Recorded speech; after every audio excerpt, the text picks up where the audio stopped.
Ready. Send it. There you go. Do it again.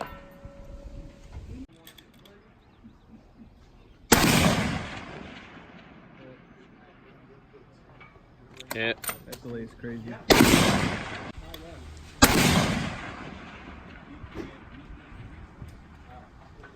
Hit.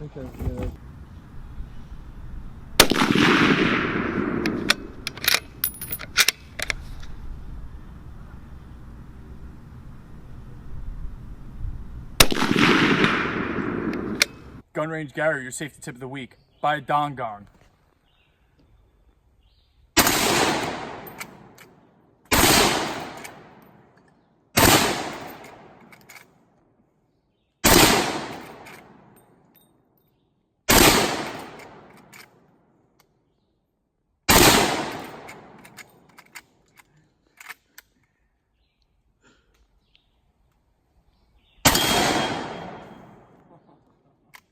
That's it. How's your shoulder feel? Oh, it hurts. What's up guys, Billy from Mad Max again, and today I bring you my Remington 700 police model. I bought this gun back in probably February, and my original goal is to have like an M24-ish clone.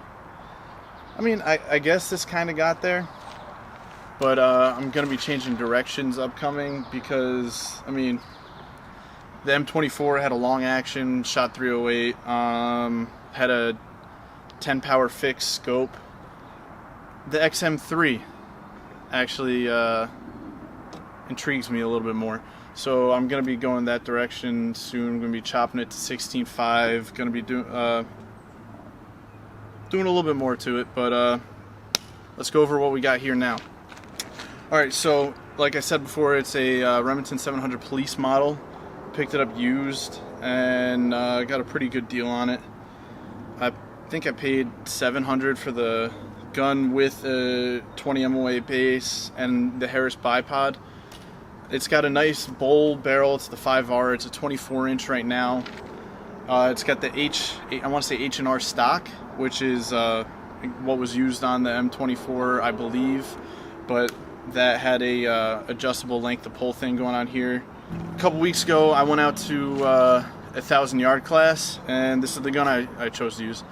I was shooting 168 grain Hornady AMAXs, and out to 700, this was killing it. Out past 700, the bullet weight, the wind took it a little bit more, but I was making hits at 1,000. I'm not going to say with ease, but it was making hits at 1,000 without much of an issue. Up top here, I got a Nikon FX 1000 Black Series. It is I believe a 4-16. Yeah, 4-16. I mean, I pretty much just kept it at 16 the whole time outside of 200. It's an MOA scope. Not the biggest fan of MOA, but the store I got it from, it's what they had. I probably have 1,500 in the gun altogether, and it is a 1,000-yard gun. I'm going to be trying to take it out past or to 1,000 yards again, but I'm testing out a bunch of different 178 or 175 grainers, and I'm assuming those are going to do a little bit better, and that's like the recommended bullet weight for distance. The scope itself is first focal plane. The glass is pretty clear. My one complaint about it, when you have the proper sight on the gun, the right distance away from the scope, it has a black ring around it. It's not scope shadow, it's just like a hard black ring. I'll see if I can get you a picture of that. But and it has illuminated reticle, so the first focal plane is huge on this, especially out to distance when you're starting to like mill, or when you're starting to use the reticle to make adjustments. On the side here, I got like a little 2-rounder thing where you pop it in, where you just keep rounds there. The action on it, very smooth, but unfortunately it only holds 4 rounds in the internal box mag. I want to do a bottom metal on it in the future, but it might end up not even being worth it, so I'm probably ended up keeping it with that. But most of the time I just shoot at single shots. It's when you're shooting precision, it does, honestly, to me it doesn't really make a difference. But up here, I took out the Remington 700, like the stock trigger on it. It's supposed to be adjustable, but it's a single stage. It was heavy. I just didn't want to mess around with it, and I'm a total Geisley whore, so I went and got the Geisley 700 trigger. We're going to zoom in on the trigger for you here, but you got a nice first stage, and once you hit that second stage, it's like nothing. There's no creep. There's no creep at all. Once you hit that wall, it's just bam. And it's I can't recommend the guys. Anything Geisley is great, but I can't recommend this 700 trigger enough if you have a Remington 700 action. People are always like, oh, Timney, Trigger Tech. You're just never going wrong with Geisley. So for the $300 that it costs, they always do their holiday sales. Definitely worth it to go in that direction. Harris 9-13 bipod works perfectly for me. You can't go wrong with Harris. And I think they're worn rings. They do just fine. I painted it up the stock a little. I painted up the gun. Same paint job I do with everything. Just tan and brown scaling. In a couple weeks, I'm actually going to do a repaint on this. And a lot of people have been asking me to do a painting video. So I'm going to do an actual video on the repainting of this. On here, I just got like the camo wrap stuff. A lot of people at the class I went to asked what the deal with it was. For the scope, if you're using the military, it's to break up the silhouette, or hunting, it's to break up the silhouette. Up here, I did it to see if it would help with heat mirage at all. I think it did, but I don't know if it made that much of a difference to where like it needed to be there. But when I paint the gun, that's coming off. I'm gonna have to redo this one. This is 100% a sub-inch gun. I'll add in the zero target that I used at the class, and they're all three. The one in the middle is where I was dialing in, and then the other three were just confirmation 3-round groups. And with this trigger and like with the rear bag on the bipod, it's 100% all day sub-inch gun.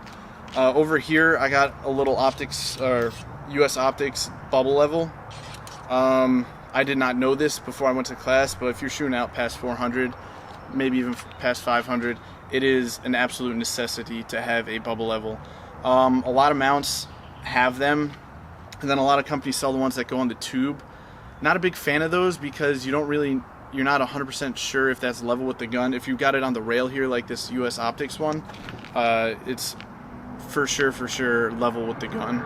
And when you're on the gun, you don't have to go off to look for the bubble. It's right there in the side of view of your off eye. Even if you shoot lefty, it's reversible. A lot of people have complaints about Remington 700, saying that rounds get stuck in the action, or rounds get stuck in the chamber. I'm not entirely sure if that's only the new ones, but this gun has been 100% reliable for me.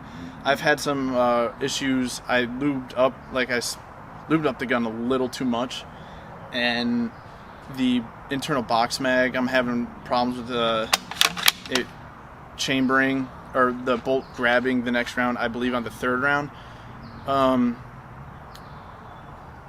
So to avoid that, I've just been single loading. I'm sure that's something that I could fix, or just racking it harder would do the trick. But like I said, in the future, I'm going to be chopping it down to 16.5, putting a muzzle brake on it, and I'm going to repaint it. I'm going to add a couple other little things, like one of those, the homemade cheek risers out of a sleeping mat and some 100-mile-an-hour tape. And that's probably all I'm going to be doing to this, but I'm going to do an update video in a couple weeks after it's painted and everything's all done. But for a precision gun, you can't beat like for the price, and with this stock and everything, the contour of the barrel, it's a nice heavy barrel, so you're definitely going to get some life out of this. So it's probably all I'm going to do to this. Once it's done in the future, I'm going to continue to try to keep going to long range classes. The precision rifle game has definitely, the bug has bitten. I got something else coming up in the future. I'm going to diving into a 300 Win Mag. I'm not going to say too much on it now, but you'll definitely be seeing about it soon. But as of now, this is my go-to bolt gun, and can't say enough good things about it. If you go to a gun store and you see a used 700 police model, buy it. No ifs, ands, or buts. Definitely buy it. Also, I'm probably going to start reloading soon, so that should be able... I'm going to get some hand loads for this and my 300 Win Mag that I'm going to be doing. Let me hear what you guys have to say about reloading and what you guys use for reloading when it comes to like what presses and everything for precision. I'm not going for volume, so I'm going to go single stage, and if there's like a kit that you guys use, just I'm going to be super green and vanilla when it comes to reloading, so I need all the suggestions I can get. I'm going to throw in a couple short clips, if I haven't already, or if they were in the intro or not, of me shooting this at the class out to range. I'm going to annotate the range down in the corner. So, thanks for watching, guys.